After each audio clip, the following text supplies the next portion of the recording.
क्या हो अगर आप घर में अकेले फंस जाओ और बाहर ज़ॉम्बीज तुम्हारा वेट कर रहे हो। सेम ऐसा ही कुछ होता है इस मूवी में। तो मूवी की शुरुआत में हमें एक लड़के को दिखाया जाता है जिसका नाम जैक होता है, जो अपना सारा समय पबजी खेलने में बिता देता है। जब सुबह जैक का नींद खुलता है तब वो देखता है टेबल में एक चिट्ठी होता है जिसमें लिखा होता है उसके मॉम डैड कुछ काम से बाहर गए हुए हैं, उनके आने तक वो अपना ख्याल अच्छे से रखे। वो अपना पीसी ऑन करके फिर से पबजी खेलना शुरू कर देता है। जब उसके दोस्त बताते हैं बाहर पूरे शहर में ज़ॉम्बी वायरस फैलने शुरू हो गए हैं, तब जैक न्यूज चैनल ओपन करते हैं जिसमें उसे पता चलता है ज़ॉम्बी वायरस पूरे शहर में फैल चुका है, सब एक दूसरे को इन्फेक्टेड करते जा रहे हैं। जैक जब अपनी खिड़की से बाहर झांक कर देखते हैं तो उस कॉलोनी में सब लोग अपनी जान बचाकर भाग रहे होते हैं, सारे के सारे लोग इन्फेक्टेड होते जा रहे हैं। ये सब देखकर जैक बहुत ज्यादा डर जाता है और तभी उसके घर में एक आदमी घुस आता है। जैक उसे बाहर जाने के लिए कह रहा होता है, फिर वो कहता है मुझे बस तुम्हारा टॉयलेट यूज करना है, फिर मैं यहाँ से चला जाऊंगा। हालांकि जैक उसे यहाँ से भगाना चाह रहा होता है लेकिन जैक उसे बाथरूम यूज करने देता है। जैक फिर से न्यूज को देखने लगता है। उसमें बताया जा रहा होता है जो भी लोग ज़ॉम्बी वायरस से इन्फेक्टेड होते हैं उनके आंखों से थोड़ी ही देर में खून निकलने लगते हैं। फिर जैक अपने ड्रॉर से चाकू निकाल लेते हैं और उसके ओर पॉइंट करके कहते हैं तुम यहाँ से बाहर जाओ। उसके आंखों से खून निकल रहा होता है। जैक को समझ आ जाता है ये ज़ॉम्बी वायरस से इन्फेक्टेड हो चुका है और ये थोड़ी ही देर में ज़ॉम्बी बन जाएगा। वो अजीब सा हरकत करना शुरू कर देते हैं। जैक जैसे तैसे करके उसे अपने घर से भगा देते हैं। फिर वो दरवाजे में फ्रिज को रख देते हैं ताकि कोई अंदर ना आ सके। वो अपने मॉम को कॉल करने की कोशिश करते हैं लेकिन कॉल ही नहीं लग रहा होता है। फिर उसे मैसेज आता है हमें घर आने में लगभग 2 से 3 हफ्ते लग जाएंगे, तब तक तुम अपना ख्याल रखना।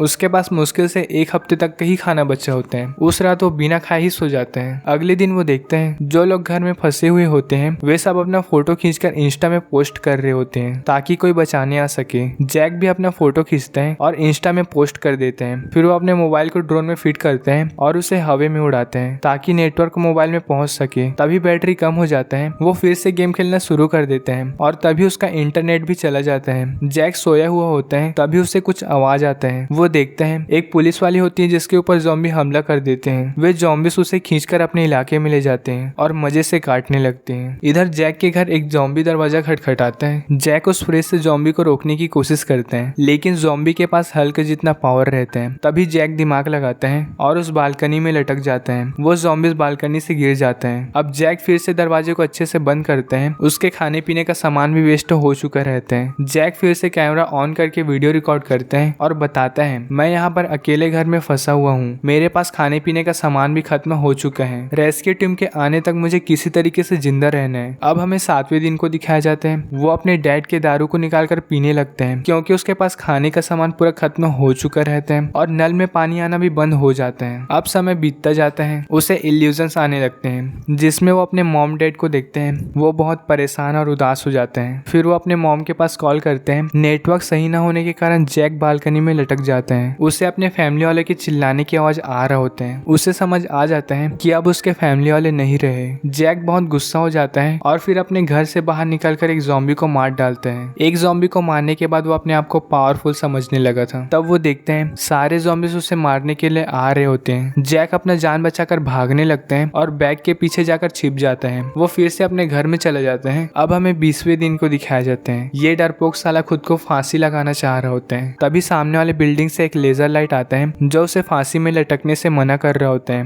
उसे जिंदा रहने के लिए एक उम्मीद मिलता है। सामने वाले बिल्डिंग में खूबसूरत लड़की रहती है। वो कहती है हम बाद में बात करेंगे, अभी खतरा है। इस लड़की का नाम कीम रहते हैं। वो अपने रूम में ज़ॉम्बीज को मारने के लिए जाल बिछाई होती है। फिर अगले दिन जैक अपना नाम बताता है मोबाइल के जरिए और कीम भी अपना नाम बताती है। वो ज़ॉम्बीज के जाल में फंस चुके होते हैं। कीम उसे मार डालती हैं। फिर जब बारिश होते हैं तो वे बर्तनों को बालकनी में रखते हैं। अगले दिन जब वे फिर से मिलते हैं तो जैक बताता है मुझे जोर से भूख लग रहा है। कीम बॉल को उसके पास फेंकने की कोशिश करती है लेकिन वो उतना दूर नहीं जा पाता। जैक ड्रोन की मदद से रस्सी को कीम के पास ले जाता है। फिर कीम उसे खाने का सामान भेजती है। जैक कई दिनों से भूखा रहता है इसलिए वो खाने के ऊपर टूट पड़ते हैं। फिर तभी जैक उसे नीचे की ओर इशारा करते हैं। वो ज़ॉम्बी उस रस्सी को खींचने लगते हैं। टेबल में चोट लगने से कीम बेहोश हो जाती है। फिर वो सारा ज़ॉम्बी ऊपर चढ़ने लगते हैं। जैक उसे डिस्ट्रैक्ट करने की कोशिश कर रहे होते हैं लेकिन कोई फायदा नहीं होता। जब वो ऊपर चढ़ने ही वाला रहते हैं तभी कीम उसके हाथ को काट देती है। अब कीम के पास भी खाने पीने का सामान खत्म होते जा रहे हैं। रात के समय जैक अपने पड़ोसी के घर जाते हैं और वहाँ से खाने पीने का सामान ला लेते हैं। वो उस बास्केट की मदद से कीम को खाना भेजते हैं। वे दोनों एक दूसरे से बात करके अपना अपना टाइम पास करने लगते हैं। फिर उन्हें बादल गरजने बजने का आवाज सुनाई देते हैं। जब वे बाहर निकल कर देखते हैं तो बारिश नहीं हो रहा होता है। ये आवाज उन ज़ॉम्बिस की होती है जो उनके अपार्टमेंट की तरफ आ रहे होते हैं। अब वे दोनों फैसला लेते हैं घर में रहने से कुछ नहीं होने वाला, जिंदा रहने के लिए हमें घर से बाहर निकलना होगा। किम अपने अपार्टमेंट से नीचे उतर जाती हैं और ज़ॉम्बिस को मारती हुए वहां से भागने की कोशिश करती हैं। एक ज़ॉम्बी उसे काटने ही वाला रहते हैं, तभी जैक आ जाते हैं। फिर वे दोनों ज़ॉम्बिस को मारते हुए लिफ्ट में चले जाते हैं और वे 8वें फ्लोर में पहुंच जाते हैं। लेकिन उस फ्लोर में भी ज़ॉम्बिस आ चुके होते हैं। जैक उन ज़ॉम्बिस को मार रहे होते हैं। एक आदमी होता है जो उन दोनों को बचा लेता है। उन्हें बहुत जोर से भूख लग रहा होता है। वो उन दोनों को खाना देते हैं। वे पेट भरकर खाना खाने लगते हैं। वो उन्हें बताता है रेस्क्यू टीम आने वाली है हमें बचाने के लिए, हमें बस उनके आने तक खुद को सेफ रखना है। ये सुनकर वे दोनों बहुत खुश हो जाते हैं। फिर थोड़ी ही देर बाद जैक बेहोश हो जाते हैं, यानी कि ये उसका प्लान रहते हैं। और फिर किम भी बेहोश हो जाती हैं। वो किम को एक रूम में ले जाकर लॉक कर देते हैं। उस रूम में उसकी वाइफ होती है जो ज़ॉम्बी बन चुकी होती हैं। वो रस्सी की मदद से उसे धीरे धीरे ढील दे रहे होते हैं, यानी कि वो अपने वाइफ के खाने के लिए उन दोनों को बचाया होता है। वो उसे खाने ही वाले रहती हैं। तभी जैक होश में आ जाते हैं और उसकी ओर गन पॉइंट कर देते हैं। तभी वो रस्सी को छोड़ देते हैं। जैक दौड़ते हुए जैसे तैसे उस रस्सी को पकड़ लेते हैं। उन्हें जोर जोर से चिल्लाने का आवाज आता है। जैक को लग रहा होता है किम मर चुकी है। जब वो आदमी गेट खोलते हैं तब किम उसकी वाइफ को उसी के ऊपर ढकेल देते हैं और उसकी वाइफ उसे काट लेती है, यानी कि अब दोनों इन्फेक्टेड हो चुके हैं। इसलिए किम उन दोनों के ऊपर गोली चला देती है। गोली की आवाज से सारे ज़ॉम्बिस उनके पास जाने लगते हैं। अब उन दोनों के पास कोई भी रास्ता नहीं होता, इसलिए वे दोनों एक दूसरे को गोली मारने वाले रहते हैं। तभी उन्हें हेलीकॉप्टर का आवाज आता है। वो हेलीकॉप्टर उन सबको बचाने आ रहे होते हैं। अब वे दोनों ज़ॉम्बिस से बचते बचाते पहुंच जाते हैं छत के ऊपर। जैक उस गेट को लॉक कर देते हैं, लेकिन ज़ॉम्बिस उस गेट को भी तोड़ देते हैं और अंदर आ जाते हैं। जैक उनके ऊपर गोली चलाते हैं, लेकिन गोली थोड़ी ही समय में खत्म हो जाते हैं। वे सारे के सारे ज़ॉम्बिस उनके पास में आ चुके होते हैं और तभी हेलीकॉप्टर आ जाता है। वे सोल्जर्स ज़ॉम्बिस को मारने लगते हैं। फिर जैक और किम दोनों हेलीकॉप्टर में चढ़ जाते हैं और वहां से बचकर निकल जाते हैं। और ये कहानी यहीं पर समाप्त होते हैं।